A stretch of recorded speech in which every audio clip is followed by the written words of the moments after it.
한 주간 잘 보내셨습니까? 자, 우리 옆에 계신 분하고 인사하겠습니다. 하나님의 지혜를 얻으세요. 네, 지혜라는 표현이 아마 이제 3주 차여서 지혜라는 표현이 우리 모두에게 좀 더 익숙해지지 않는가 생각이 듭니다. 제가 이쪽 전공자고요. 그래서 학교에서도 그렇고 또 이제 교회를 방문해서도 그렇고 지혜에 대해서 얘기할 기회가 참 많아요. 참 많은데 되게 두렵고 항상 그런 마음이 계속 드는 거는 나는 참 지혜가 없는 사람이다 이런 생각이 늘 많이 듭니다. 지난주에 말씀 나눈 것처럼 지혜는 어디서 오는 거죠?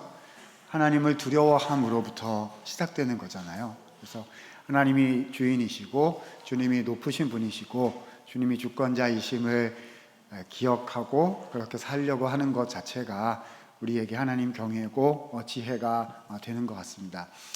그런 지혜를 가진 사람이 진짜 아니다라는 생각이 점점 많이 드는데 하나님이 지혜를 주시는 인생의 여정이었으면 좋겠다는 그런 소망을 그래서 더 가지게 되는 것 같습니다.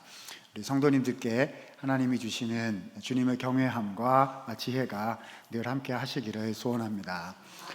자, 지난주에 했던 내용을 간단히 좀 살짝 정리하고 오늘은 전도서를 보도록 하겠습니다. 자, 화면 준비해서 계속 보여드리도록 하겠습니다. 자, 맨 첫 번째 그림 보여주시면 시가서는 성경 전체에서 한가운데 존재하는 부분이고 그 중에 3권이 지혜서다라고 말씀을 드렸지요. 쭉 넘어가겠습니다.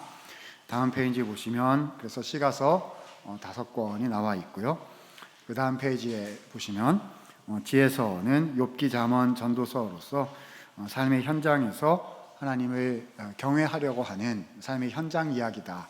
그래서 삶의 실천 이야기다라고 말할 수가 있겠습니다. 다음입니다.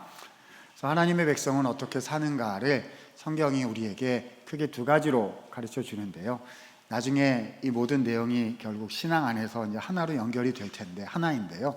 그래도 밑에를 그 하부를 2개로 나눠보면 반드시 이것은 지켜야 된다라고 원칙적인 원리로 주신 그러니까 순종과 불순종으로 나눠지는 계명 율법이 있죠. 그래서 하나님만 섬겨야 합니다. 여호와 이름을 존귀하게 해야 합니다. 간음하면 안 됩니다. 이런 10계명들이 있지 않습니까? 그래서 반드시 지켜야 하는 것인데 두 번째로 지혜라는 영역, 우리가 다루고 있는 영역은 그것이 순종과 불순종으로 명확하게 나뉘기보다는 우리에게 하나의 관점으로 선택의 기준, 분별의 원리, 렌즈로 주어지는 그런 훈련의 내용이다 이렇게 말씀을 드렸고요. 그래서 세계관이다 이름을 붙여보았습니다. 다음 페이지입니다. 그래서 언약 백성은 어떻게 살아가는가가 지혜의 핵심인데 그 핵심 주제는 여호와 경외를 세계관으로 우리에게 제시하는 것이다 라고 했어요. 그래서 이번 저희 4주간의 모든 내용은 여호와 경외 훈련 학교다 이렇게 말씀을 드렸던 겁니다. 자, 다음 페이지요. 자, 서머리의 마지막 부분입니다. 다 아시는 줄 알아요. 잘 기억하고 계신 거 아는데 그래도 복습의 효과는 아주 뛰어난 거여서요. 아셔도 다시 또 한 번 이렇게 보시면 좋겠습니다. 여호와 경외란 무엇인가? 하나님을 두려워하는 것이고 결국 말씀 앞에 복종하는 것인데요. 다 주님을 두려워하고 주님만 존귀하게 여기고 말씀에 순종하는 것이 지혜고 여호와 경외인데 그것을 우리에게 차근차근 훈련시켜 주시는 3가지 과정이 있다라고 저는 이해를 하고 있습니다. 그래서 첫 번째는 지난 2주간에 걸쳐서 우리가 한 잠언입니다. 잠언은 여호와 경외의 세계관을 우리에게 무엇을 어떻게 인식할 것인가 인식론적인 관점에서 우리에게 훈련을 해주셨다고 보는 거죠. 자, 뭐였어요? 진짜 좋은 게 뭐냐는 겁니다. 그렇죠? 진짜 지혜가 뭐냐라는 것을 어떻게 인식할 수 있느냐, 어떻게 분별할 수 있느냐. 음녀에게 미련함에게 속아 넘어가서 잘못된 것을 좋은 것으로 인식하는 게 아니고 하나님이 정말 선하다 여기시는 것을 우리가 좋은 것으로 인식하는 것.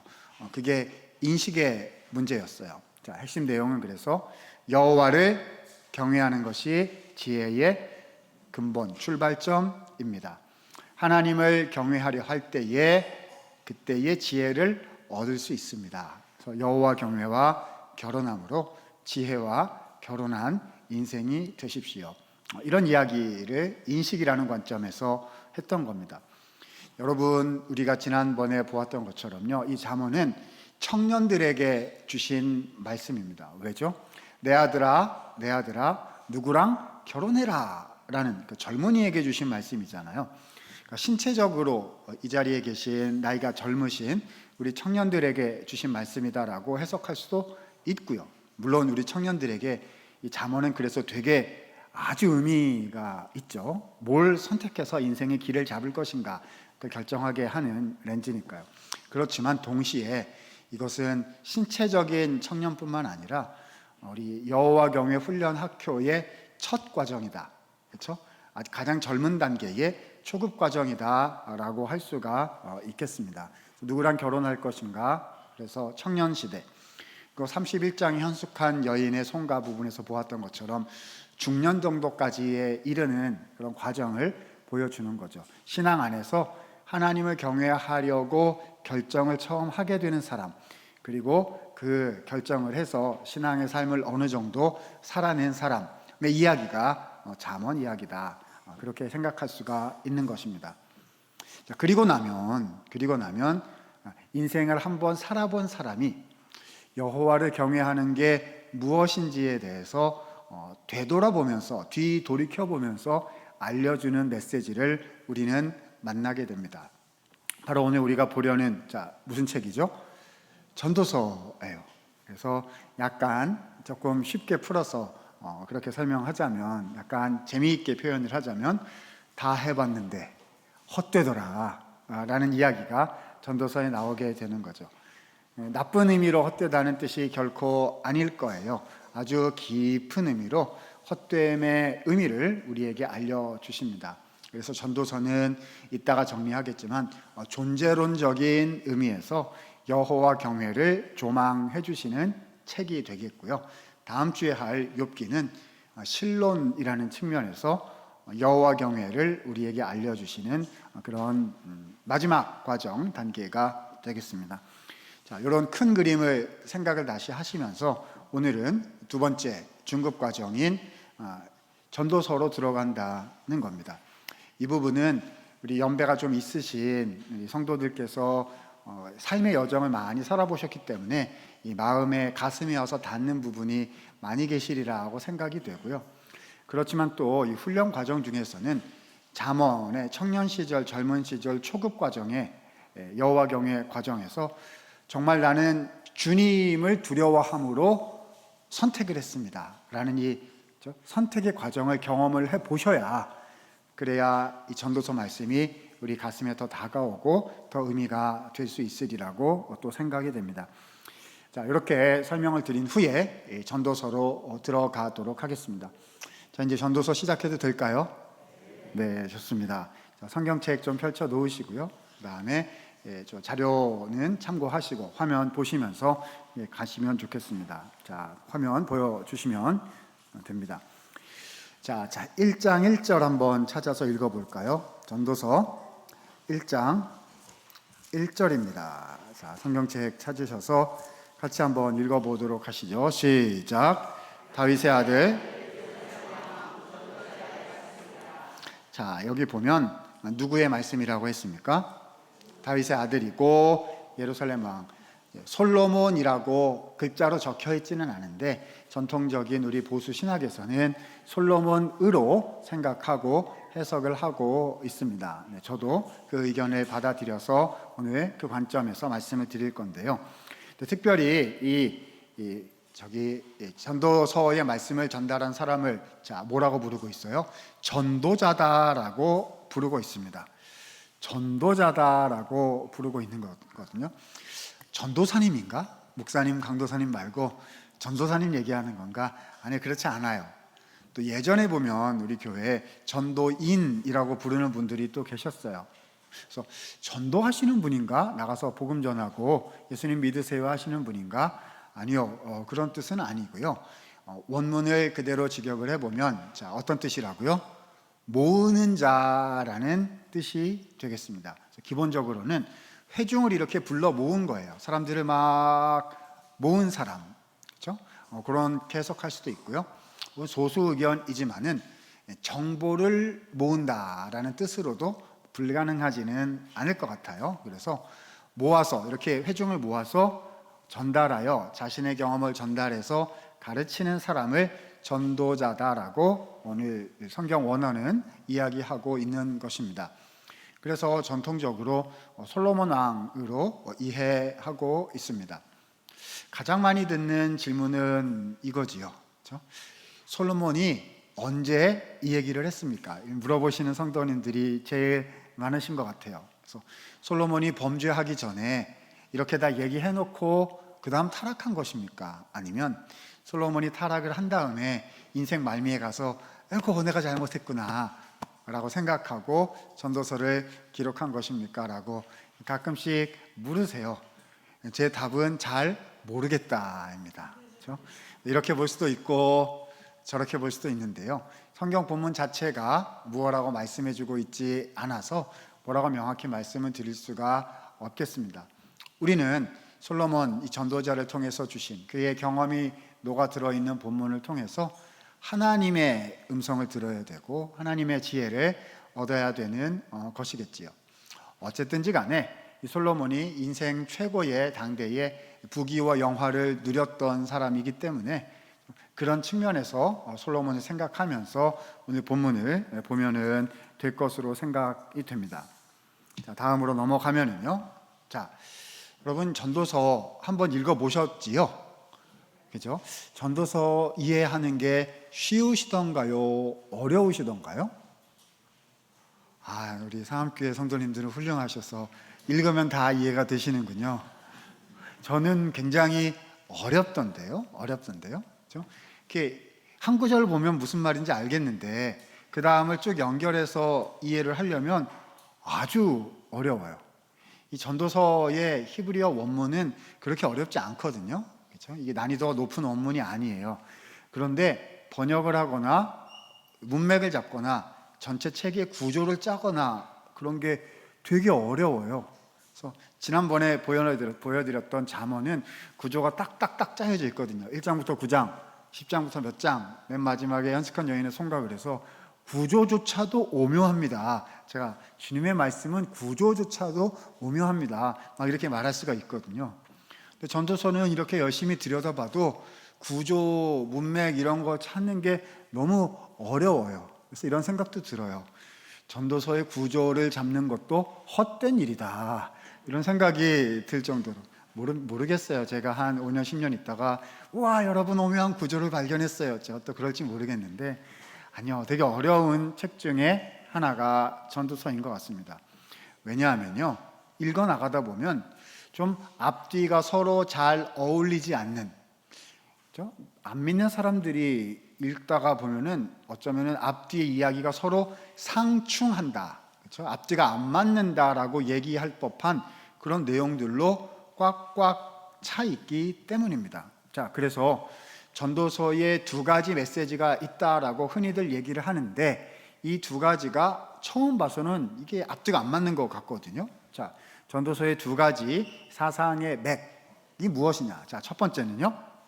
전도자를 기쁨의 설교자다라고 표현하는 경우들이 있습니다. 그래서 preacher of joy, 기뻐하세요, 즐거워하세요 이런 메시지로 전도서를 이해해야 된다는 거지요. 그래서 우리 교회 밖의 사상의 사조로는 표현으로는 까르페 디엠이라는 표현이 있어요. 아마 들어보셨으리라고 생각이 되는데요. Seize the day. 그래서 시간을 붙잡아라. 그렇죠? 그래서 삶을 누리세요, 즐기세요. 지금 있는 것을 그냥 행복하게 여기면서 누리면서 사세요. 이런 뜻으로 전도서를 이해해야 된다라고 말하기도 합니다. 자, 여러 구절, 그런 종류의 여러 구절들이 본문에 실제로 나타나고 있습니다. 자, 한번 찾아보면 2장 24절을 한번 보도록 하겠습니다. 자, 같이 한번 읽어볼까요? 화면에도 준비해 주셨네요. 시작. 사람이 먹고 마시며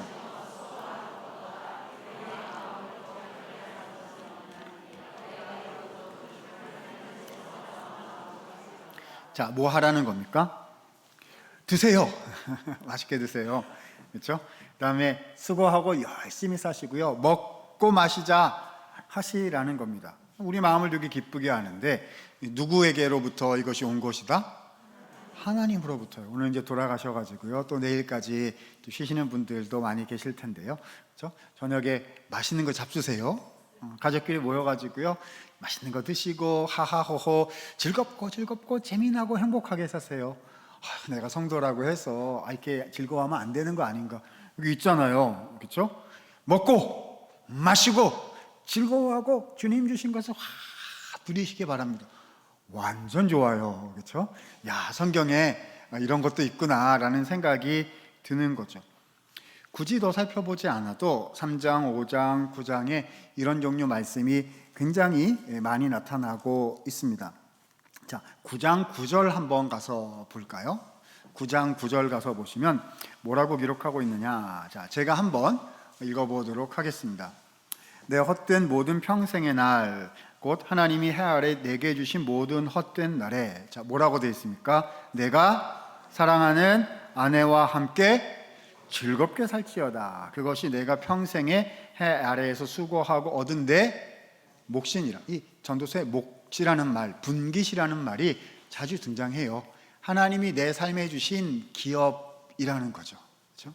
그래서 우리 아내 되신, 와이프 되신 분들을 기쁘게 생각하고 행복하게 생각하고 즐거워하시고, 우리 아내분들도 남편분을, 또 부모님들은 우리 자녀손들은 우리 할아버지 할머니, 또 우리 부모님 가족을 행복하고 즐거워하라는 겁니다. 와, 이거 정말 긍정 마인드 그 자체인 것 같아요. 야, 이런 말씀도 있구나. 성경에 이런 구절도 있구나.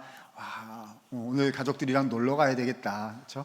밤에 한강 나가가지고, 그렇죠? 또 어디 내일 어디 가셔가지고 하하호호 해야 되겠다. 얼마나 좋은지 모르겠습니다. 라고 생각을 하였는데 완전 반대되는 얘기가 또 따로 나와요. 이거 어떻게 해야 된단 말입니까? 자, 그 다음 봐주시면 두 번째 사상이 나옵니다. 자, 무슨 말씀이 나오냐 하면요, 기쁨의 설교자라기보다는, 자, 무엇의 설교자? 헛됨을 설교하는 것이 전도서의 또 하나의 사상의 흐름으로 보인다는 것입니다. 자, 2장 26절을 한번 가서 볼까요? 아까 2장 24절을 읽었는데요. 그 다음 구절인 2장 26절에 이런 말씀이 나옵니다. 그러니까 그 앞뒤 문맥이 뭐냐면 먹고 마시고 즐겁게 누리세요. 이렇게 말씀을 해놓고 26절 이렇게 되어 있습니다. 바로 다음 절인 거죠. 하나님은 그가 기뻐하시는 자에게 지혜와 지식과 희락을 주시나. 그렇죠? 자, 쭉 내려가서 하나님을 기뻐하는 자에게 그가 주게 하시지만, 여기서 끝나야죠. 하나님이 주셨다. 거기서 끝나야죠. 근데 그 다음에 뭐라고 되어 있어요? 이것도 헛되요. 이 말은 없었으면 좋겠는데요. 이것도 헛되요. 바람을 잡는 것이로다. 아니, 먹고 마시고 즐거워 하라는 겁니까? 하지 말라는 겁니까? 그렇죠? 하세요 라고 해놓고 끝에 뭐라고 했어요? 이것도 헛되다. 여러분, 세상에 제일 나쁜 것 중에 하나가 줬다 뺏는 거거든요. 주지 말지 차라리. 그렇죠? 마시지 말라, 먹지 말라, 모든 것은 헛되다. 처음부터 그러셨으면 처음부터 헛되구나, 먹고 마시는 거 하지 말아야 되겠다, 이렇게 생각할 텐데, 먹고 마셔라 해놓고 이것도 헛되다고 하시면 이렇게 하라는 말씀인지 저렇게 하라는 말씀인지 알 수가 없단 말입니다. 어떻게 해야 되는 거지요? 아니요. 다시 표현을 해볼게요. 이 기쁨의 설교자 메시지하고요, 이 헛됨의 설교자 메시지는 서로 상충되는 것입니까? 설마요. 하나님 말씀이 이랬다 저랬다 하시는 걸까요? 설마요. 그렇지 않겠지요. 굉장히 깊고 소중한 하나님의 지혜를 보여주는 아주 비밀한 말씀이기 때문에 우리가 생각하기에는 이렇게 상충하는 것 같지만 사실은 상충하지 않고 훨씬 더 의미가 있는 그런 말씀일 것이 분명합니다.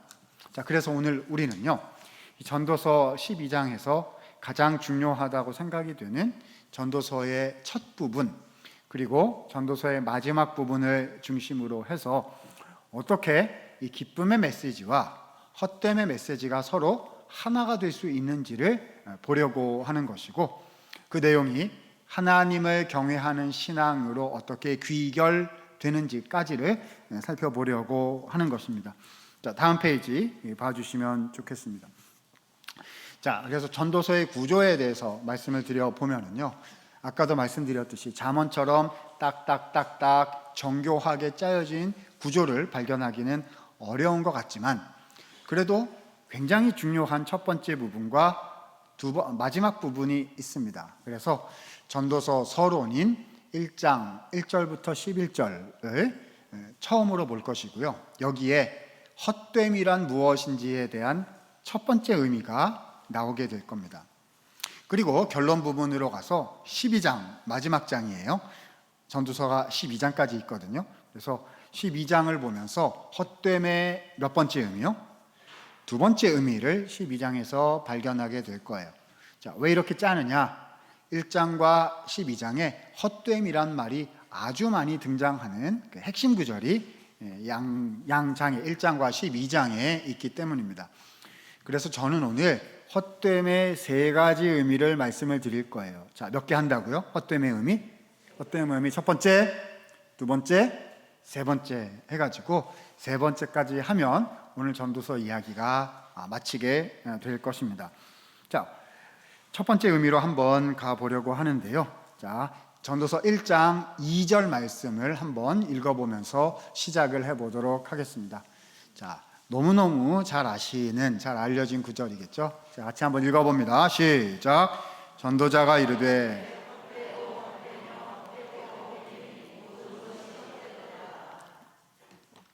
자, 헛되고 헛되며 헛되고 헛되니, 성경 원어를 보면 헛된 것들 중에 헛된 것이다. 그래서 사실상 최상급적인 표현으로 우리가 이해를 할 수 있습니다. 헛되고 헛되니 정말로 헛되다, 모든 것이 진짜로 헛되다, 이런 말이 되겠습니다.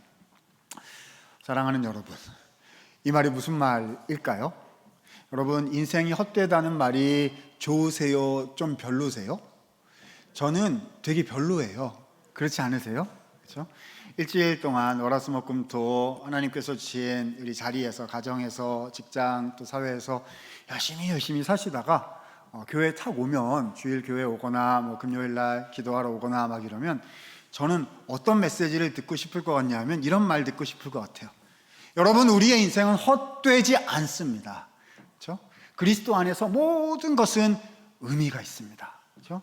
여러분, 지난한 삶을 사셔도 영원한 의미가 여러분의 삶에 있는 것을 아시고 헛되지 않은 줄 아시고 힘써 수고하시기를 바랍니다. 이런 말을 들어야 아멘, 이렇게 속으로는 내 인생 진짜 헛되다 이렇게 생각이 들어도, 무슨 의미가 있나 내 인생에, 이런 생각이 들어도 의미가 있습니다, 예수님 안에서. 이래야 아멘, 저 말이 맞겠구나 이렇게 생각하고 힘내서 한 주간 살아봐야지 이러고 갈 거예요.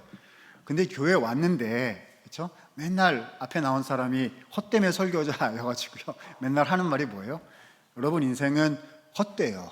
제가 다 해봤는데 그렇게 열심히 살 필요가 없어.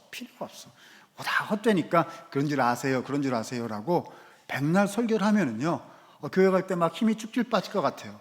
가면 좀 힘내라고 얘기를 들어야 되는데 인생은 헛되다 계속 얘기를 하면 어쩔까? 여기가 교회인가 타종교인가 뭐 이런 생각이 들지 않겠습니까? 그런데 성경은 뭐라고, 오늘 전도서는 뭐라고 말해요? 처음부터 헛되다라고 말씀하고 있다는 거죠. 그래서 이 헛됨이라는 것이 그냥 비단 염세적인 관점, 진짜 아이고 의미 없다, 아이고 인생은 의미 없다, 요 정도 뜻이 아니고 예수님 안에서, 우리 그리스도를 믿는 기독교 신앙 안에서 아주 깊은 뜻이 있는 것이다. 그래서 헛됨의 의미를 몇 개 하겠다고요? 세 개 해보겠다는 것입니다. 자, 화면 보여주시면 먼저 헛됨이라는 말의 어휘적인 의미를 생각해 보겠습니다.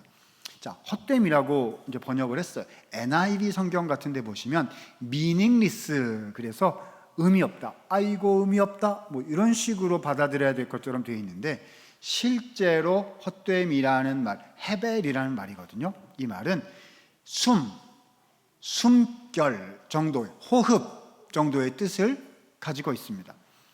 여러분, 그래서 이 말은요, 어떤 의미를 낳게 되냐면 매우 짧다라는 뜻을 우리에게 전달해 주게 됩니다. 여러분, 저를 한번 보세요. 제가 좀 전에 저를 한번 보세요라고 얘기했을 때 숨을 한번 쉬었거든요. 그렇죠? 근데 그 숨을 쉬었다고 제가 생각하는 순간 그 숨은 끝났어요.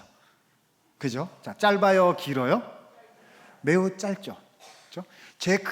우리가 살아가는 그 인생의 수십 년, 그렇죠? 그 기간에 비해 보면 호흡 한 번은 너무너무 짧아가지고요. 있는 것 같지만 또 없는 것 같기도 한. 내가 숨을 쉬었나? 그게 언제였지? 라고 매우 짧단 말입니다. 그래서 이 헛되다는 말은 뭘 말씀하는 거다? 매우 짧다라는 이야기를 우리에게 전달해 주는 뜻이 되는 겁니다.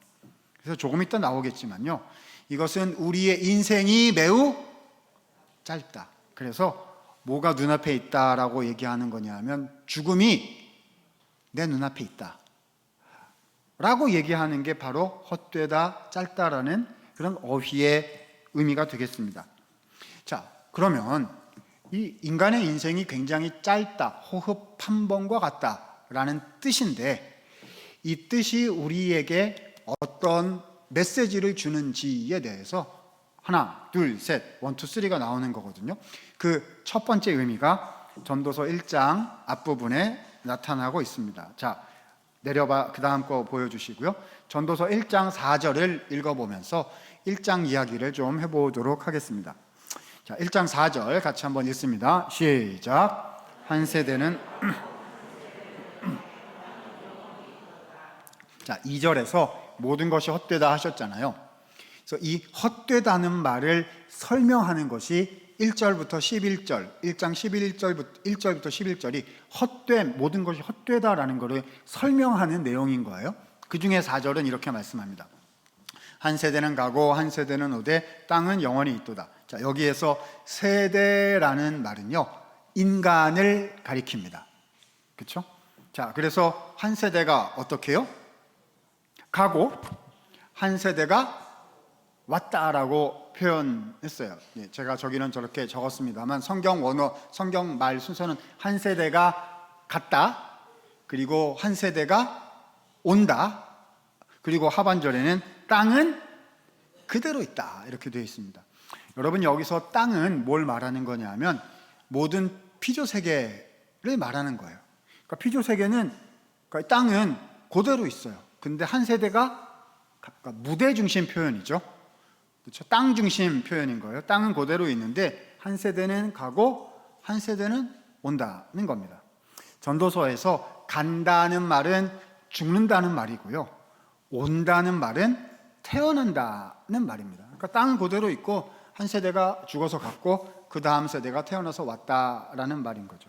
철저하게 땅 중심 표현, 무대 중심 표현인 겁니다. 우리가 서울 땅에 살고 있지 않습니까? 그렇죠? 이제 상암동이시고 이 땅이 있단 말입니다. 근데 이 땅은요, 100년 전에도 여기 있었어요. 그죠? 서울 땅은 100년 전에도 있었습니다. 여러분, 100년 전에 혹시 계셨던 분 계세요? 그렇죠? 네, 안 계신 것 같은데 우리는 100년 전에 없었고 선조들이 이 서울 땅에 살고 계셨죠. 근데 그분들은 가셨어요. 그렇죠? 그리고 우리가 태어나서 다음 세대가 여기에 와 있습니다. 예수님이 곧 오시지 않고 재림이, 그렇죠? 이게 뭐 몇백 년 후 이 뒤로 이제 이렇게 만약에 된다고 한다면, 그러면 우리도 곧 가겠지요. 그렇죠? 여러분, 오래 사세요. 그죠? 막 100년, 200년 넘게 막 오래, 그리고 오래 사는 것 건강하게 사셔야 되는데요. 우리가 오래 살더라도 200년 안에 예수님이 만약 오시지 않는다면, 저 100년, 200년 지나면 우리도 갔을 거고요. 다음 세대가 와서 여기 있을 겁니다. 그잖아요. 눈 감았다 뜨면 1년이 지나고, 눈 감았다 뜨면 10년이 지나고, 눈 감았다 뜨면 우리도 가는 거죠. 그렇죠? 이게 하나님이 태초에 천지를 창조하신 이후에 인류의 역사가 이렇게 흘러왔다는 거예요. 그런데 땅은 변해요, 안 변해요? 안 변하고 그대로 있다는 겁니다. 그죠? 영원의 시간에 비교해 볼 때 우리의 인생은 마치 무엇과 같다? 한 번의 호흡, 숨결과 같아서 매우 짧다. 이것이 헛되다라는 말의 의미인 거죠. 자, 그런데 이 표현을요 5절, 6절, 7절에서 훨씬 더 자세하게 본문이 풀어서 표현해 주고 있습니다. 자, 다음 화면입니다. 자, 5절부터 7절에는요 자연 만물의 예시를 들어서 4절의 내용을 우리한테 표현을 해주고 있는데요, 특별히 태양과 바람과 강물을 들어서 예시를 해주고 있습니다. 자, 5절 한번 볼까요? 이렇게 되어 있습니다. 해는 뜨고 해는 지되 자, 그 떴던 곳으로 어떻게 해요? 빨리, 자, 펜 있으시면 돌아가고의 밑줄 쫙 해두시고요, 떴던 곳 밑줄 쳐주시고 자기 장소라는 뜻입니다. 자기 곳으로 돌아간다, 자기 곳으로 돌아간, 요 말이 전도서에서 중요한데요, 자기 곳으로 돌아간다. 뭐가요? 태양이요, 태양. 우리가 아침에 태양을 이렇게 보게 되면요 동쪽에서 이렇게 뜨잖아요. 그다음 밤에 서쪽으로 해서 이렇게 집니다. 근데 웬일이에요? 다음날 아침에 보니까 태양이 또 어디가 있어요? 동쪽에서 또 뜨는 거죠. 자기 곳으로, 원래 나왔던 곳으로 돌아간 거예요. 그러니까 이 순환, 만물이 순환을 한다는 것인데, 순환한다는 것은 마구 움직인다는 게 아니라 어디로요? 자기 곳으로 돌아간다라는 의미인 겁니다. 자, 여러분, 그러니까 태양이 움직이는 거예요? 안 움직이는 거예요? 안 움직이는 거예요. 태양은 그대로 있는 거죠. 우리가 볼 때 순환하는 것처럼 보이고 막 복잡하게 보이나, 그러나 자기 곳에 그대로 있는 겁니다. 만물은 움직이지 않고 그대로 있느니라, 이런 뜻이죠. 그것을 어떻게 표현했어요? 자기 곳으로 돌아간다라는 말로 전도서는 표현을 했다는 겁니다. 자, 6절. 똑같은 말이 이번에는 바람에게 해당이 됩니다. 바람은 남으로 불다가 북으로 돌아가며 이리 돌며 저리 돌아. 바람은, 자, 밑줄 칩니다. 그 불던 곳으로 밑줄 돌아간다. 똑같은 말이에요. 자기 곳으로 돌아간다, 자기가 나온 곳으로 돌아간다라는 표현을 하고 있습니다. 와, 성경은 매우 과학적이에요. 시적 언어로 써 있지만 매우 과학적인 내용을 전달하고 있는 거죠. 대기가 순환한다는 거예요. 이렇게 불고 저렇게 불고 복잡하게 부는 것 같지만 대기에 뭐가 있어요? 순환이 있고, 그러니까 대기는 바람은 움직이는 거예요? 안 움직이는 거예요? 안 움직이는 거죠. 전체적으로 보았을 때는 말입니다. 여러분, 여기 바람에다가 중요 표시를 딱 해 두시고요, 성경 원어로 이 바람이라는 말이 루아흐라는 말입니다. 무슨 말이요? 루아흐라는 말인데, 좀 이 원어 발음 자체는 모르셔도 되는데, 자, 두세 가지 뜻으로 번역이 되는 단어예요. 첫 번째는 바람, 자연물의 바람으로 해석할 수도 있고요. 두 번째로는 영혼, 영으로도 번역이 되는 단어가 되겠습니다. 그래서 문맥에 따라서 번역이 달라지는데, 이 루아흐가 전도서 1장 6절에서는 바람, 자연물의 바람으로 해석이 되는 거죠. 그러니까 바람이 순환하니까 움직인다, 안 움직인다? 안 움직이는 거예요. 그대로 있는 거다.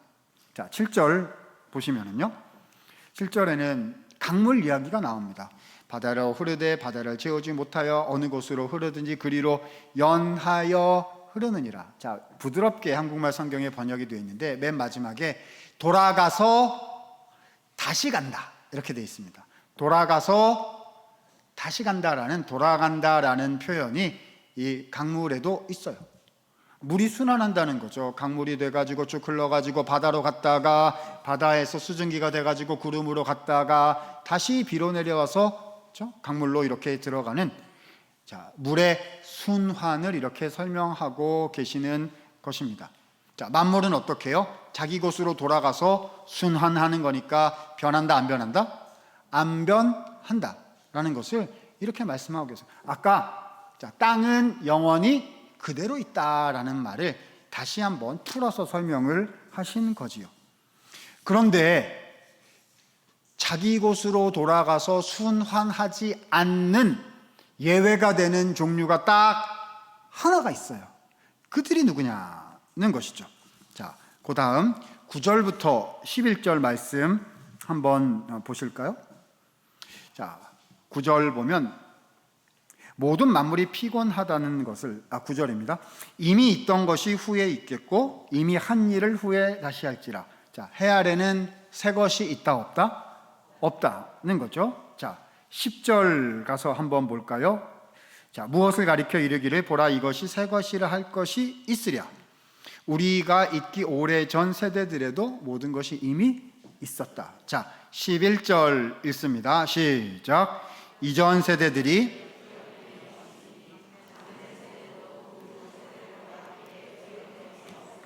자, 이때 세대는 아까 4절에 나왔던 세대겠지요. 아까 뭐라고 했어요? 한 세대는 가고 다음 세대가 온다는 거예요. 이 세대는 인간을 말하는 거거든요. 그래서 인간들은 기억됨이 없다. 무슨 뜻일까요? 모든 만물은 그 자리에 그대로 있으나 사람은 어떻게 해요? 순환합니까? 순환 안 해요. 그렇죠? 우리의 인생은 순환하는 게 아니라 직선과 같아서요. 한번 왔다가 가고 끝이라는 겁니다. 그죠? 요즘 TV나 문화에 하도 이생, 전생 이야기, 환생 이야기가 하도 많아가지고요. 그런 말도 있잖아요. 이생망. 그 뭐죠? 이번 생은 망했다. 그래서 이번 생은 망했으니 다음 생에 잘해보자. 뭐 이런, 그렇죠? 자주 섞인 표현 아니겠습니까? 다음 생은 없어요. 이전 생도 없어요. 한 번 사는 인생. 그렇죠? 한 번 왔다가 한 번 간단 말입니다. 그렇죠? 그런데 그것이 우리의 이 한 번 왔다가 가는 이 생애가요. 땅에 비하면 태양과 바람과 강물과 같은 이 땅의 모든 만물이 그대로 계속 있는 것에 비하면 우리의 인생이 어떻다고요? 매우 짧다, 없다는 겁니다. 그래서요, 여러분, 전도서 1장이 우리에게 들려주는 헛됨의 첫 번째 메시지는 무엇이냐 하면 보겠습니다. 금방 죽는다는 것입니다. 그렇죠? 그래서 눈 감았다 이렇게 뜨면 끝난다는 거죠. 그런데 1장의 메시지는 거기다가 하나를 덧붙여 줍니다. 하나님이 나에게 주신 것들 있잖아요. 우리가 이 세상에서 이렇게 꼭 붙잡고 있는 것들요. 요거 가지고 갈 수 있어요, 없어요? 못 가져간다고요. 왜냐하면 이 땅에 있는 거는 다 이 땅에서 그대로 있는 거고요. 우리는 온 모습 그대로 가는 것이거든요. 헛됨의 첫 번째 메시지는 그래서 어떻게 되느냐? 기억하십시오. 금방 눈 감았다 뜨면 가야 하는데 다 놓고 가는 것입니다. 그날이 눈 감았다 뜨면 올 것을 기억하고 오늘을 사십시오. 이게 가져가야 되는데, 내가 어떻게 얻은 것인데 어떻게든 가져가. 아니요. 다 놓게 되는 날이 금방 옵니다 라는 거죠. 그렇잖아요. 여러분, 이렇게 투자를 하시거나 계획을 세워서 운영을 하시거나 하실 때 이게 10년 있다가 어떻게 될 것인지, 30년 있다가 어떻게 될 것인지를 생각하시는 거잖아요. 그렇죠? 근데 그거를 하려고 하는데 5분 있다 그게 끝나요. 그렇죠? 5분 있다가 놔야 돼. 5분 있다가 놔야 돼요. 그러면 어떻게 사시겠습니까? 라고 성경은 우리에게 질문하고 있는 거죠. 청지기로 살라는 것입니다.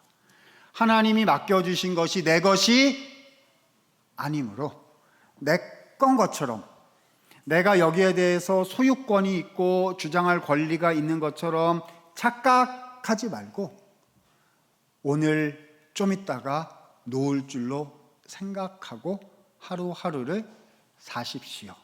그것이 지혜입니다 라고 말씀해 주고 계시는 거죠. 자, 이게 첫 번째 헛됨의 몇 번째 의미요? 첫 번째 의미입니다. 이렇게 얘기를 하면 들으시는 분들 중에 두 가지 종류의 반응이 나오지 않을까라고 저는 추측이 됩니다. 첫 번째는 이런 반응이 있을 수 있을 것 같아요. 목사님, 우와, 교수님, 다 놓고 간다고요? 그래서 즐기라는 거군요. 그렇죠?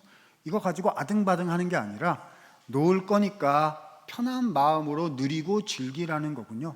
와, 확 이해가 됐어요. 저는 오늘부터 아둥바둥 막 그렇게 하지 않고 저는 즐겁게 먹고 마시며 누리며 나누며, 그렇죠? 즐겁게 살겠습니다 라고 하시는 분들이 계실 것 같아요. 그런 분들 보고 어떤 마음이 드느냐? 되게 좋겠다는 마음이 듭니다. 왜냐하면 누릴 게 있으시잖아요. 그렇죠? 저분은 먹고 살 거는 있으시구나, 누릴 게 있으시구나, 야, 사실은 그랬구나, 이런 마음이 막 드니까 되게 좋겠다는 생각이 듭니다. 좋으실 것 같아요. 그런데 다 그러시면 좋겠어요. 이제 아등바등 안 하고 그냥 누리며 살래요 하실 수 있으면 좋겠는데요, 혹시라도 그렇지 않으신 분도 계실 수 있겠지요. 그렇죠? 목사님, 다 놓고 가는 거라고요? 그 말 진짜 한번 속 시원하네요. 그렇죠? 저는 놀 것도 없는데, 그냥 놀 것도 없는데 오늘 일찍 가면 안 될까요? 그렇죠? 막 그렇게 물으시는 분이 계시지 않을까 싶습니다. 여러분, 뭐가 맞아요? 첫 번째가 맞습니까? 아니면 두 번째가 맞습니까? 네, 어렵죠. 헛됨의 여기까지는 첫 번째 의미예요. 자, 그런데 제가 말했지만 제가 들어도 여기까지만 이야기를 하면, 여보세요, 무슨 말인지는 알겠는데 그게 기독교 신앙의 전부 다입니까? 좀 뭔가 더 얘기해 줘야 되는 거 아닙니까? 라는 생각이 들 것 같기는 해요. 왜냐하면 안 믿는 분들 중에서도 이 정도 얘기는 충분히 해줄 수 있지 않을까 싶기 때문입니다. 그래서 아직 안 끝났어요. 자, 몇 개 남았습니까? 헛됨의 의미. 두 번째가 남아있는 거죠. 두 번째 의미를 가기 전에, 그래서 1장부터 전도서의 12장을 읽어 나가시면서요, 어떤 관점에서 읽는 거냐 하면은요, 눈 감았다 뜨면 금방 죽음이 오고, 이것을 하나님이 주신 것을 손을 놓고 가는 겁니다. 그러니까 즐기라고도 하는 거고, 그러니까 짧다고도 하는 거예요. 이 두 가지를 이 시각에서 쭉 읽어 나가야 한다라는 사실을 기억을 해 주시면 좋겠습니다. 다음 페이지입니다. 그래서 이 헛됨의 의미로 중간에 나오는 2장부터 11장까지를 쭉 읽는 것입니다. 자, 시간상 제가 다 말씀은 못 드릴 텐데요, 아까 열심히 사세요, 먹고 마시고 누리세요, 그러나 이 모든 것도 바람을 잡는 헛된 것입니다 라는 부분이 있었잖아요. 그죠? 짧기 때문에, 놓고 가는 거기 때문에, 그러나 주님이 주신 분기시기 때문에 즐거워하시라는 말이고요, 그러나 그것이 영원하지 않고 바로 손 놓고 가야 한다는 것 잊지 말라라는 그런 뜻이 되겠습니다. 중간에 3장에 또 보면 이런 때가 있고 저런 때가 있다라는 때에 관한 말씀도 나오거든요. 무슨 운명론적인 하나님이 정한 타이밍이 있다 그런 뜻이 아니고요, 이런 일이 있을 수 있으면 저런 일도 있습니다 라는 종류의 이야기예요. 그런데 그 모든 것이 주권자이신 하나님이 우리 손에 맡겨주시고 발생하게 하시는 일이기 때문에, 자, 다 어떻다? 기쁜 일도 슬픈 일도 반드시 다 놓고 가는 때가 옵니다. 그렇죠? 그것을 알고 계십니까? 라는 의미로 우리가 받아들이면 될 것 같습니다. 12장으로 가보도록 하겠습니다. 자, 12장의 다음 페이지입니다. 12장에 가서 보면 헛됨의 두 번째 의미가 나타나게 됩니다. 자, 12장 1절 말씀 읽으면서 12장을 시작해 보도록 할까요? 자, 12장 1절 읽습니다. 시작. 너는 청년의 때에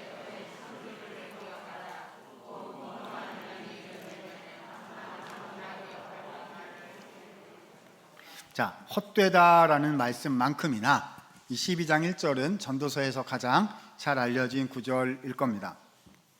저도 어렸을 때부터 교회에서 이제 신앙생활을 해가지고요, 그 주일 예배, 어린이 예배뿐만 아니라 무슨 오후 예배, 수요 예배도 이제 많이 참석을 해봤는데, 저녁 예배도 많이 참석을 해봤는데요, 제 기억에 모르겠어요. 근데 이제 제 어린 기억에는 전도서 12장 1절 말씀은 특정 종류의 예배 시간에 굉장히 많이 등장했던 말씀으로 생각이 납니다.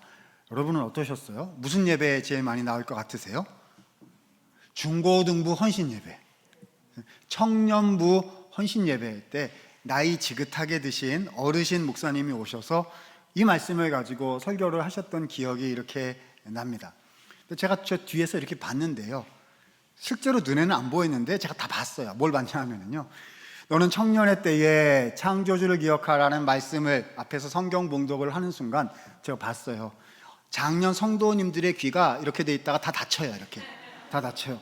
무슨 얘기죠? 아, 오늘은 애들 설교구나. 그리고서 이제 스캔하시기 시작합니다. 청년이 몇 명이 왔는가, 중고등부 누구 집에는 왔나, 이렇게 해가지고 쫙 보시면서 누구 집에는 왔고 왜 안 왔는가.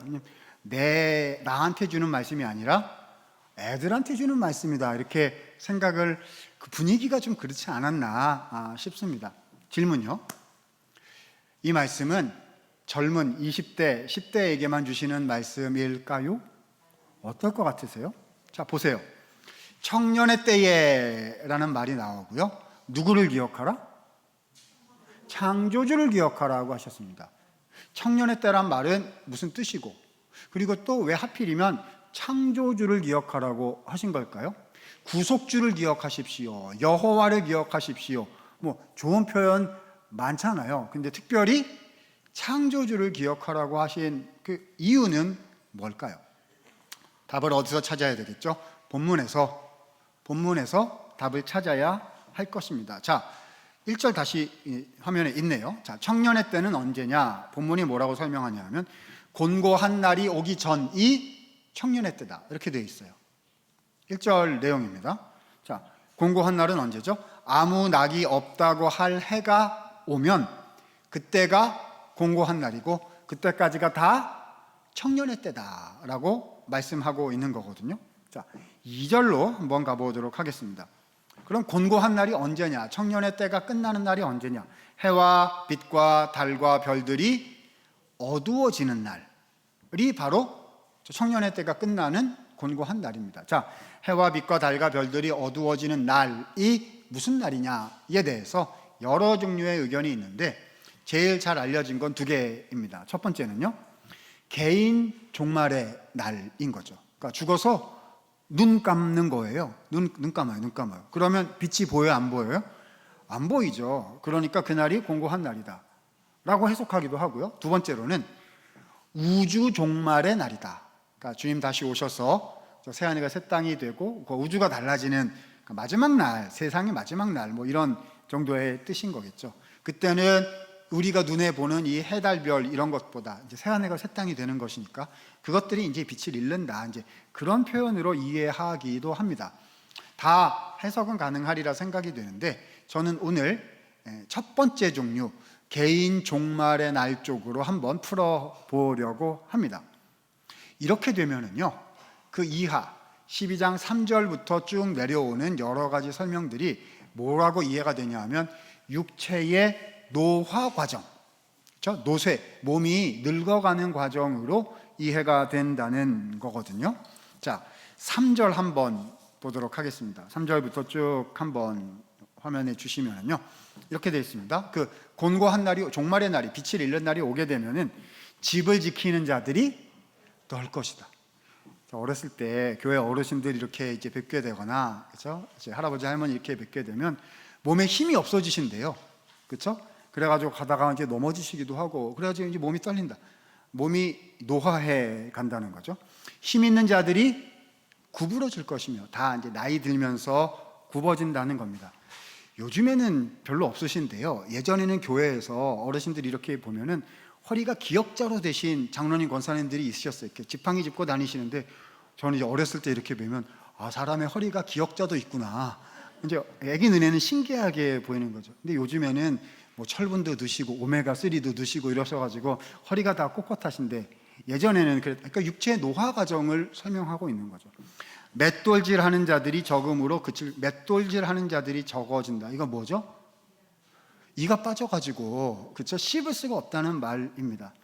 어렸을 때 저희 할아버지가 저를 이렇게 부르셔가지고요, 재밌는 거 보여줄까? 내가 치카치카 할게 라고 하시면서 재밌는 걸 보여주신대요.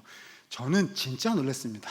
어떻게 치카를 이렇게 하시는 게 아니라 이빨을 이렇게 꺼내셨어요. 확 꺼내셔가지고 치카치카를 이렇게 하시더라고요. 이렇게. 네, 그죠? 와, 저럴 수도 있구나. 이빨이 하나도 없으셔서 틀니를 물론 요즘에는 다 임플란트 하셔가지고 젊은 사람보다 더 좋으시고, 예전에 그러니까 육체 노화 과정을 얘기하는 거죠. 창들로 내다보는 자가 어두워질 것이며 뭐죠? 눈이 침침해져가지고 점점 보이지 않게 된다. 육체 노화 과정을 설명하는 말로 이해를 하게 됩니다. 자, 5절, 4절 건너뛰고 5절 한번 볼까요? 중간에 보시니까, 그래서 정욕이 그치리니 이는 사람이 자기의 영원한 집으로 돌아가고, 간다, 돌아간다는 말이 아니라 이건 간다, 죽는다는 뜻이에요. 조문객들이 거리로 왕래하게 됩니다. 자, 무슨 장면이죠? 장례식 장면 말씀하고 있는 겁니다. 그러니까 이렇게 해석하게 되면, 자, 곤고한 날은 언제죠? 내가 죽는 날이 되는 것이고, 자, 그러면 청년의 때는 언제죠? 그냥 20대, 30대까지만 청년이라고 하는 게 아니라 우리의 인생 전체를, 청년이니까 짧으니까요. 영원에 빗대어 보면 짧으니까 우리의 인생 전체를 청년이라고 부르고 있는 거지요. 성도 여러분, 여러분은 모두 다 청년이십니다. 그죠? 짧은 인생을 얘기하고 있는 거지요. 자, 그러면요, 우리의 이런 짧은 인생 속에 누구를 기억하라? 창조주를 기억하라고 하신 거거든요. 왜 하필이면 창조주라는 표현을 전도자가 사용한 걸까요? 자, 거기에 대한 답이 7절 말씀에서 찾을 수가 있겠습니다. 자, 7절 아주 중요합니다. 7절 읽습니다. 시작. 흙은 여전히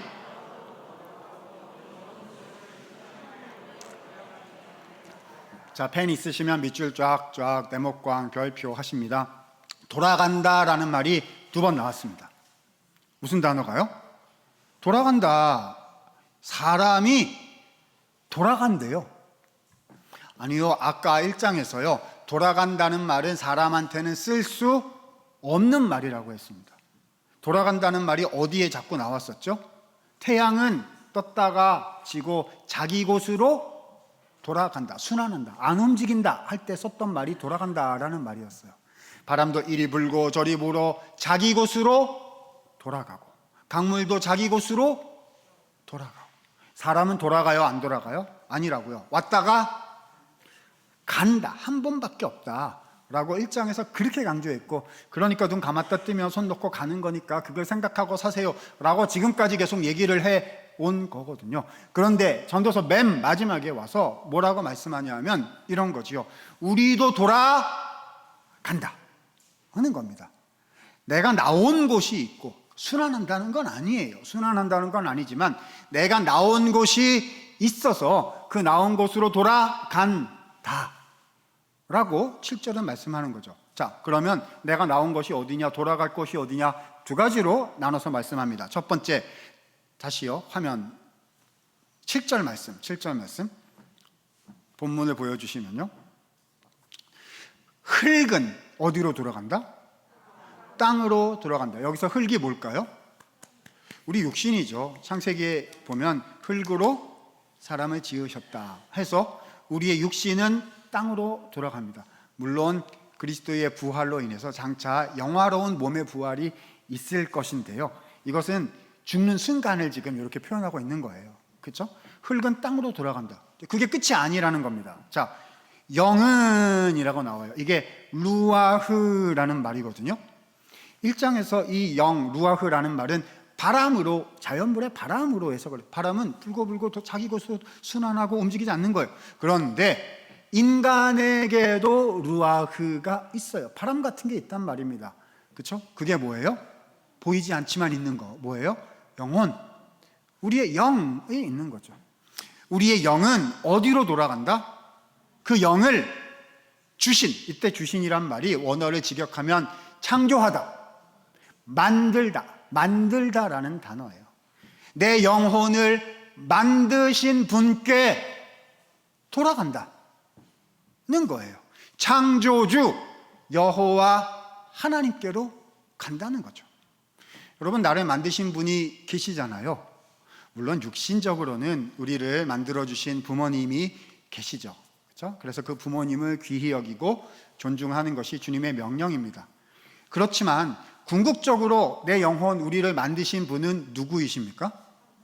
영의 아버지이시고 우리의 진짜 하늘의 아버지이신 하나님께서 나를 만드신 거거든요.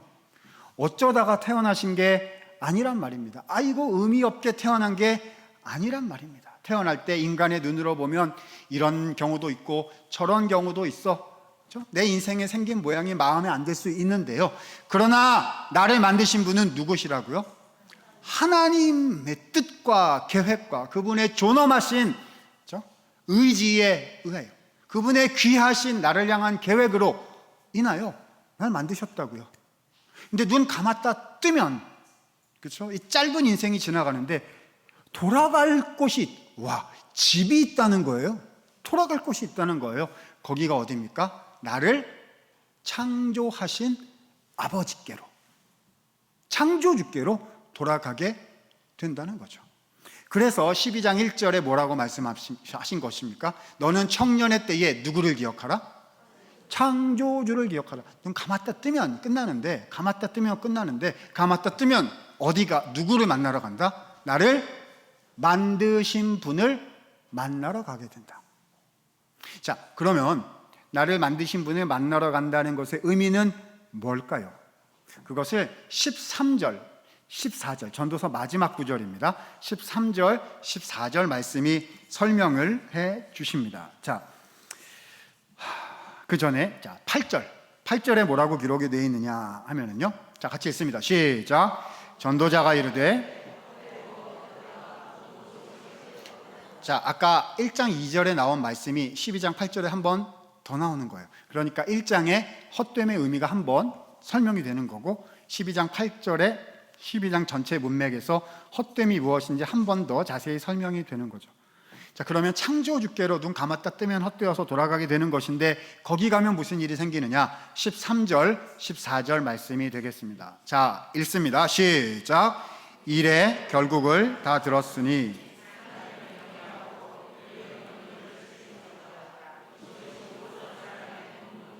자, 13절 다시 올려주실까요? 하나님을 무엇하라?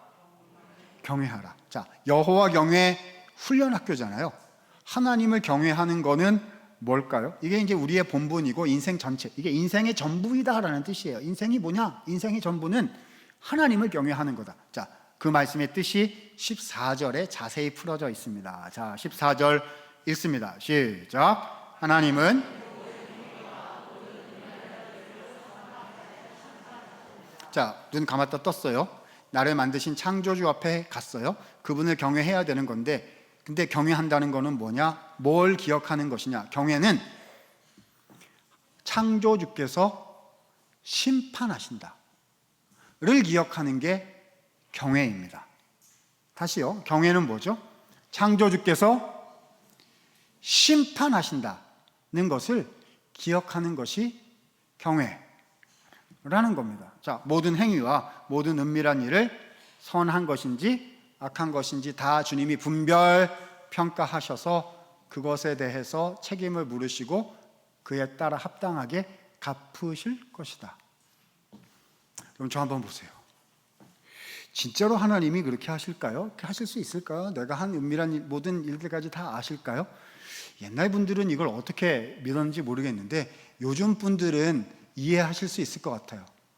우리 대한민국을 이렇게 다니다 보면 곳곳에 뭐가 있죠? CCTV가 있어요. 그죠?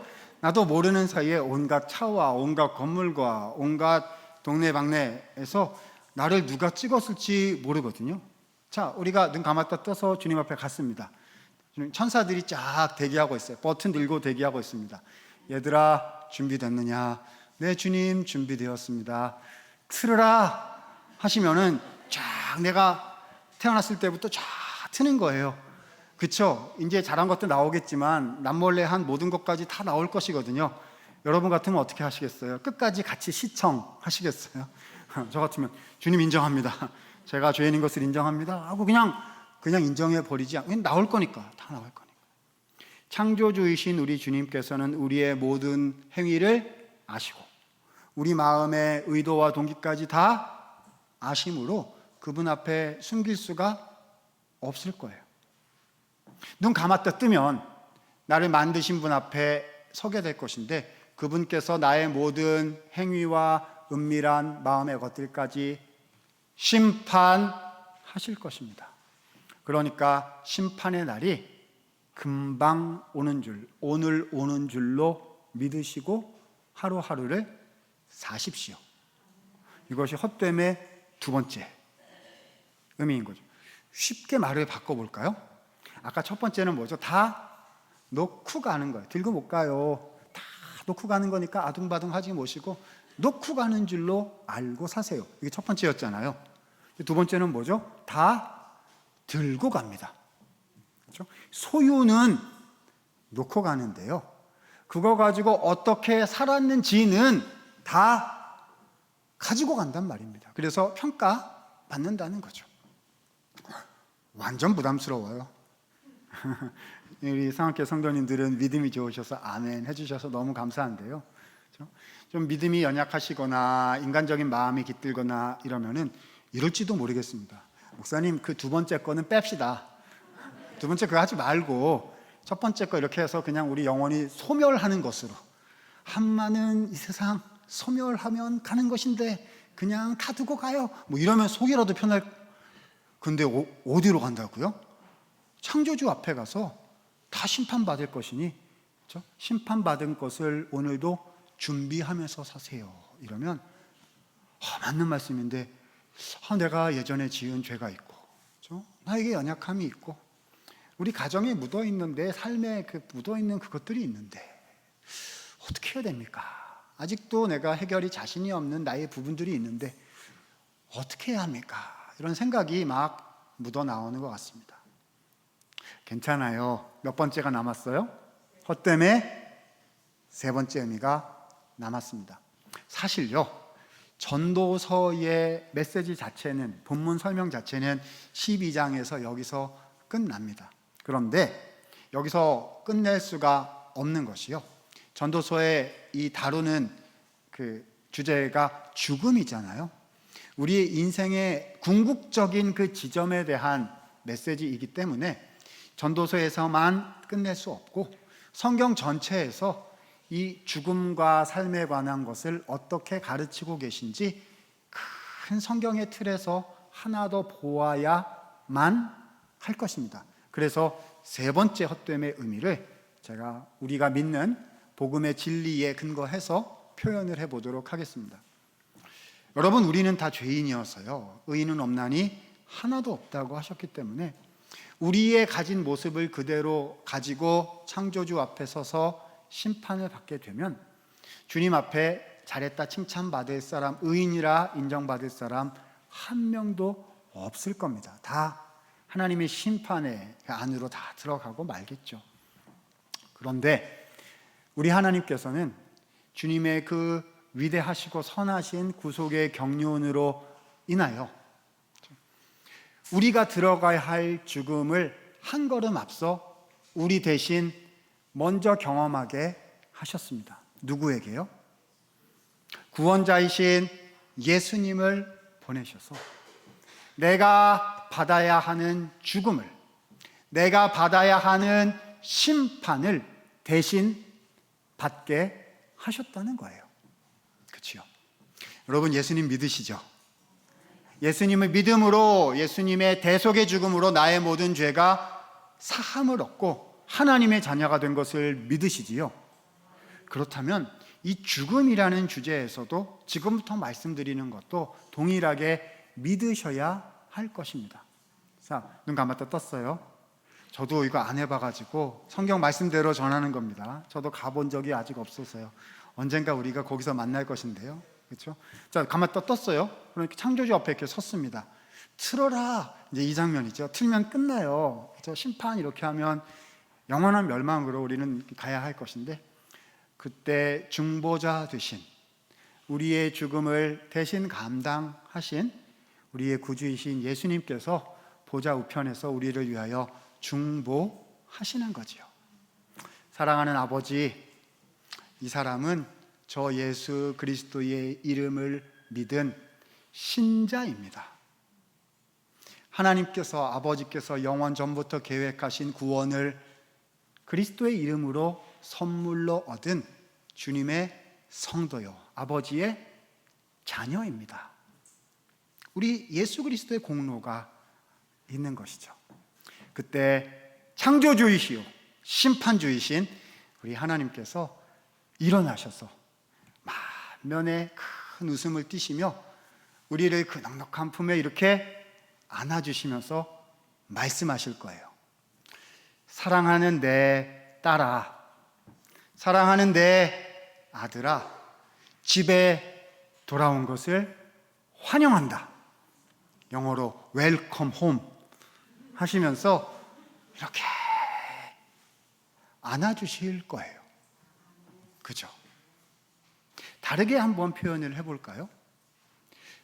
헤벨이다, 짧다, 눈 감았다 뜨면 간다. 무슨 뜻이죠? 집이 있다고요. 그죠? 우리가 죽는 날이 그냥 끝나는, 뭔가 끝나는 날이 아니라 집에 가는 날이란 말입니다. 그죠? 여기가 집이 아닌 거죠. 그러니까 여기가 진짜 집인 걸로 생각하고 여기서 차곡차곡 쌓아가지고 여기서 내 영원의 문제를 여기서 해결해가지고 만족을 누려보겠다. 아니, 그런 거 아니라고요. 집이 따로 있단 말입니다. 진짜 시작은 거기란 말이에요. 어디다가 투자하실 겁니까? 그렇죠? 6시간 있다가 망해버릴 회사에 투자하실 거예요? 100년 갈 회사에 투자하실 거예요? 뭐가 진짜입니까? 그죠? 우리는 여기서 100년, 200년을 사니까 여기서 뭐 어떻게 돼야 이게 내가 잘 되고 자손이 잘 되고 그러니까 그냥 여기다가 막 쌓으려고 하는 것인데 다 놓고 가는 거고. 그죠? 어떻게 이걸 가지고 했는지는 가서 다 드러날 것이고.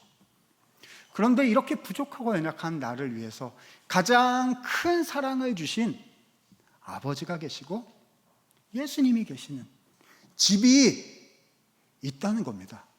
그렇죠? 그래서 이렇게 표현을 저는 하고 싶어요. 우리는요, 여행을 나온 겁니다. 여행요. 아버지가 우리한테 시킬 일이 있으셔가지고요, 심부름 보낸 거예요. 얘야 있잖아, 너한테 내가 맡길 일이 있다. 가서 저 땅에 내려가면 네가 사랑하고 돌봐야 할 가족이 있어. 네가 사랑하고 기도하고 섬겨야 할 나의 교회가 거기 있다. 하나님의 말씀을 전하고 사랑하고 돌보아야 할 세상이 거기에 있다. 가서 내일 하나 해주지 않으련? 하시고서는 우리의 삶에 의미를 부여하시고 이 눈 감았다 뜨면 가는 이 짧은 기간 동안 심부름을 보내신 거예요. 여행을 떠난 거죠. 좀 있으면 집에 갈 거예요. 여행이니까. 여기가 진짜가 아니니까. 물론 여기도 의미가 있죠. 여기도 하나님 나라로 진짜인데, 근데 완성될 주님 만날 그곳이 있단 말입니다. 여러분, 여행 가보셨어요? 여행을 갔는데 사랑하는 가족, 사랑하는 사람이 같이 갔으면 괜찮은데 혼자 되게 좋은데 여행을 갔다 생각을 해보세요. 그러면 뭐 하시겠어요? 돌아가서 진짜 사랑하는 사람 만나야 돼. 집에 있거든요. 그러면 뭐 하시겠어요? 뭐 하긴요? 선물 사야죠, 선물. 아니요, 그 하늘에 계신 아버지는요, 선물이 필요 없으신 분이에요. 그분이 이 세상 최고 부자시거든요. 왜냐하면 그분이 다 만드셨어요. 가장 부여하시고 가장 온전하시고 부족함이 없으신 분이세요. 아니, 근데 사람 마음이, 우리 마음이 그게 아니거든요. 돌아가면 나의 모든 허물을, 죄를 다 용서하신 그분의 사랑으로 일어나서 환영한다 이러면서 그냥 막 안아주시고, 누가복음 5장 말씀대로라면 이렇게 막 뛰어나오셔가지고 막 이렇게 안아주시고 막 이러신다는 거 아니겠어요? 그죠? 그분 생각하니까 그냥 갈 수가 없는 거죠. 여기서 한 가지 선물이라도 마련해서 가야 되겠다. 그 선물이 뭐죠? 보내신 그분의 뜻에 맞도록 열심히 사는 거죠. 헛된 것 같아도, 아무것도 못 쌓는 것 같아도 그분이 다 보고 계시거든요. 그래서 지난한 인생이더라도 오늘도 주님 말씀대로 오늘도 아버지 생각하며, 오늘도 주님께서 날 보내신 이유가 여기에 있구나 생각하며 한 걸음 한 걸음 성실하고 신실하게 사는 거죠. 선물을 마련한 거예요. 뭐 하려는 거죠? 돌아가서 아빠한테 선물 드려야 되거든요. 집에 가가지고 아빠 선물 사왔어요. 그러면 애기들이 이렇게 와가지고 뭐 하나 만들어가지고 선물해가지고 아빠, 할머니, 할아버지 내가 선물 가져왔어요. 아무것도 아니거든요. 근데 그게 온 세상의 최고 선물이에요. 그게 그잖아요. 가져와서 부족하고 연약하지만 말씀대로 믿음대로 살아보려고 한 나의 인생을 아버지께 아빠 선물 가져왔어요. 너무 기뻐하시면서 귀하게 그 선물을 받아주실 겁니다. 요한계시록에서는 이렇게 표현하잖아요. 성도들이 자신의 머리에 있는 면류관을 벗어 하나님께 드렸다는 것이죠.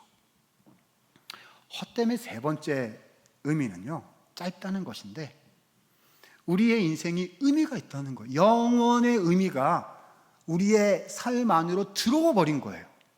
그렇죠? 이 땅에서 그냥 대충 살고 이게 그냥 나쁜 의미에서 헛되고 뭐 이런 게 아니라 영원하신 영원의 하나님의 영원의 의미가 내 삶 속에 확 들어온 거라고요. 왜냐하면 이걸 하나님께 선물로 드려야 되는 거기 때문에 그렇지요.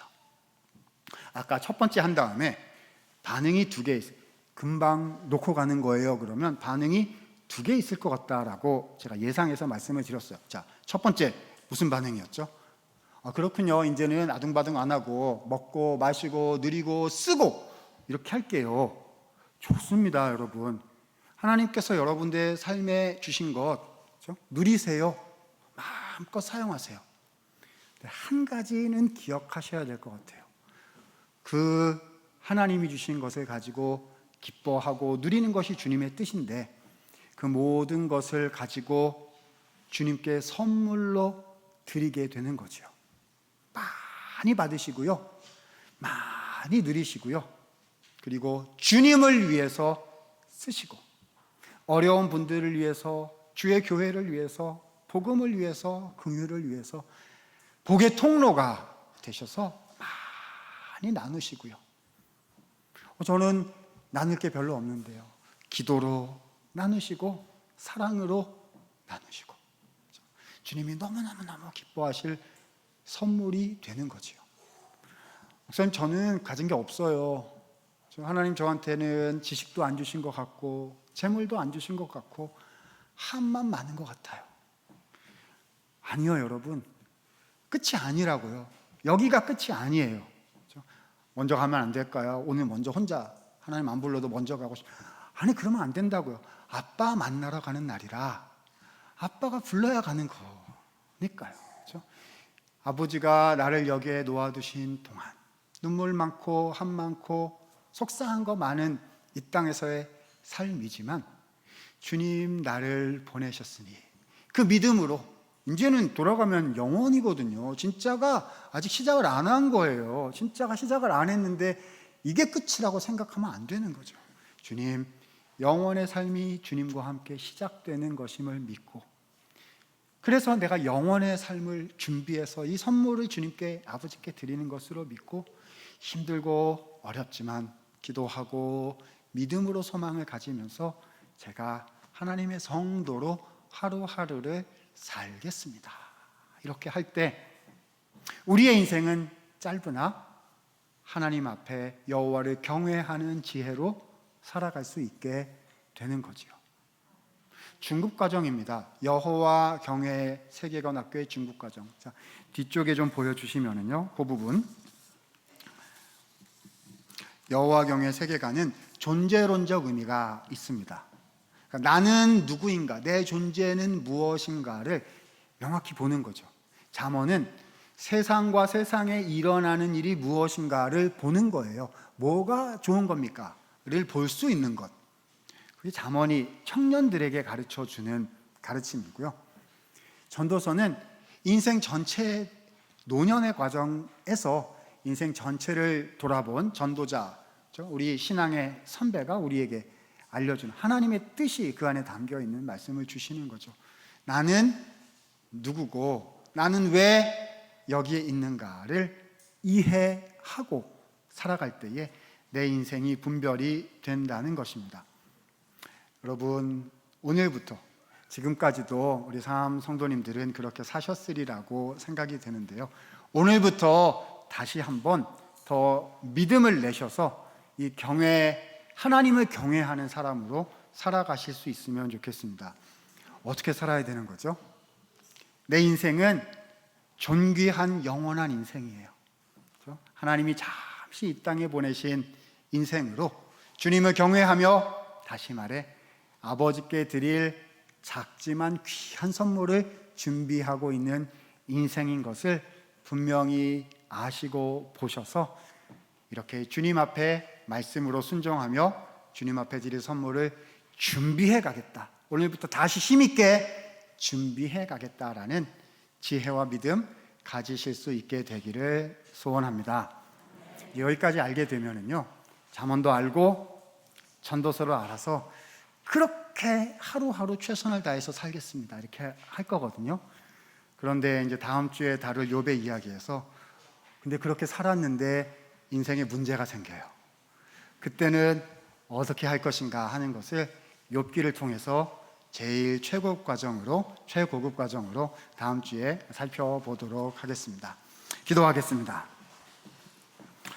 은혜가 많으신 하나님, 부족한 사람 주님의 말씀을 전달 증거하였습니다.